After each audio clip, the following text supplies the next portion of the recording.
Research has shown that students who use voucher programs to leave a public school and then attend a private school do worse academically. Inequity. But where did you go to school? But then didn't you get to go to a private school? Here's what's interesting. And they need to be able to pay the balance. No, it's the taxpayer dollar flowing, and that's what a voucher is. It's not paying it. No, there is no last thing right now. We're going to go to break, and then we're gonna come back.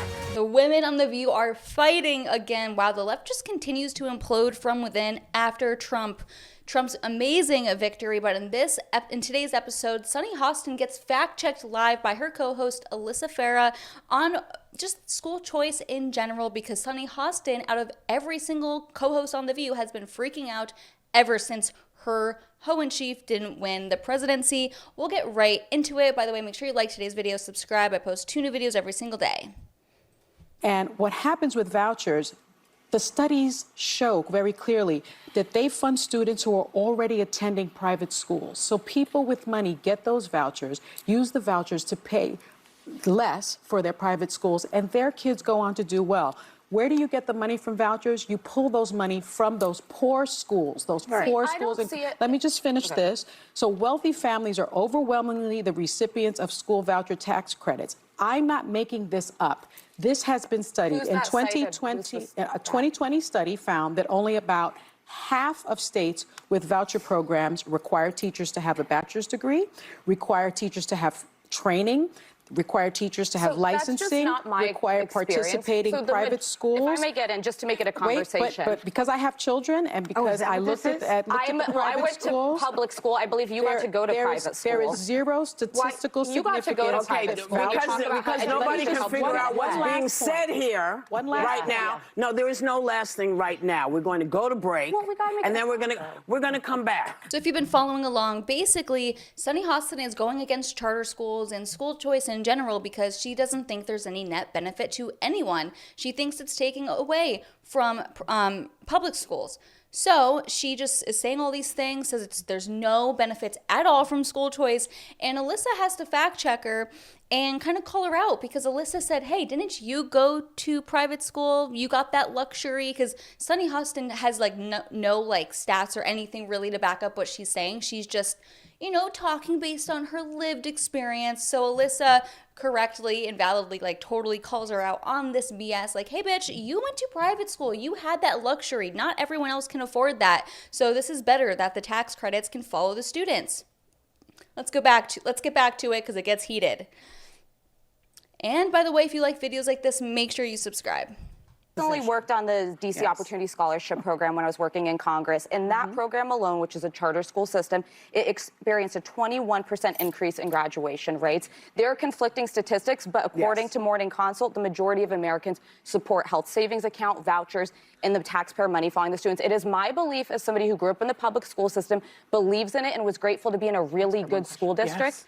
If you're in a school that's falling behind and your parent wants to give you the opportunity to get a leg up, your tax dollars should follow you. Question, but you're a school charter person, and this is part I don't understand. Doesn't it come down to less the result and more the choice of isn't the fight for the parents to say they choose it? Is that what most people are supporting? It's simply that a parent should be able to make the best choice for their student. But I also think that there are schools that are falling behind. It doesn't mean they don't deserve education, but I don't think students should be victims of a falling behind school. Their life is at stake in it, their future, their earning potential. But see, you went to a good school.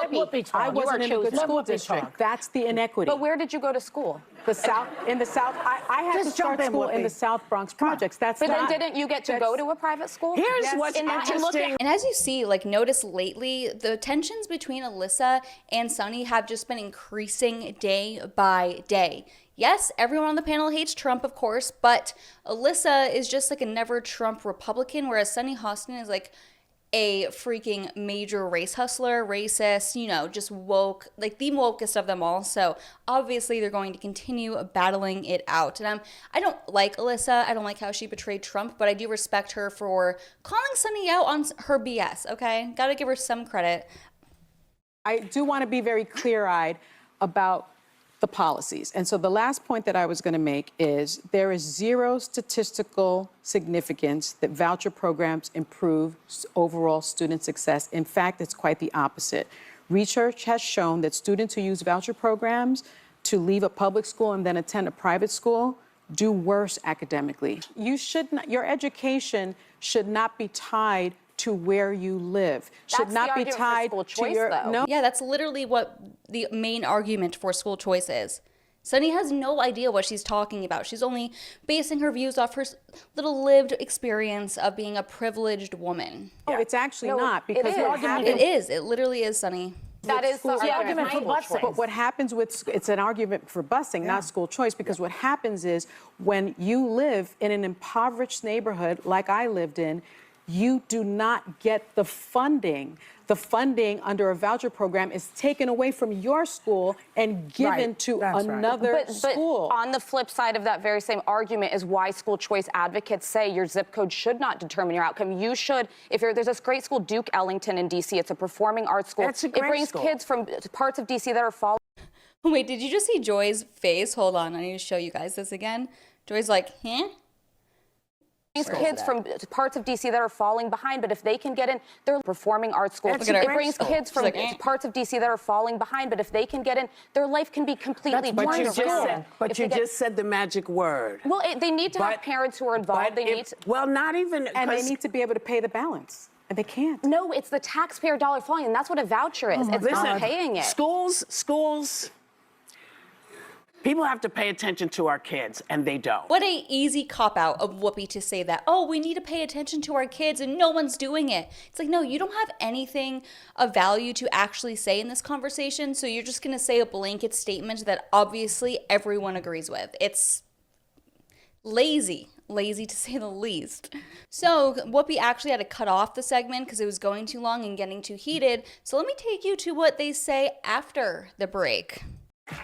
We're all here at the table. Yes. And we're having a conversation. Yes. And we're going to go back to it. But before we do, I just want to say, this is the beauty of people who have different opinions. Sometimes it's messy.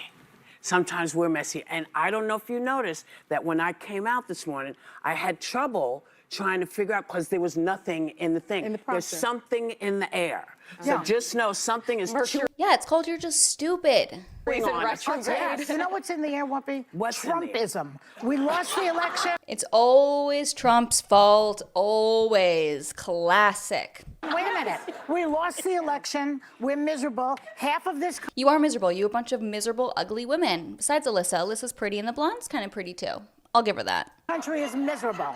And let's just tell the truth. We hate that he won. We hate it. At least they're honest about their hatred for Trump. They don't pretend to be unbiased. I mean, you gotta give them a little credit, I guess, which I kind of hate doing. And everybody's uptight and crazy right now. Well, then I'm going to say to that machine over there, you stop blaming me. You do what you're supposed to do. You bring up the words I need to say. So what I need to say is we're going to go back to the convo that we were having. Must we? All right, go ahead. I think I'm over it. I showed you guys everything you needed to see. I really hope you enjoyed today's video. If you did make it to the end, make sure you comment an orange heart for the algorithm. It really helps boost it, and I'll see you guys next time.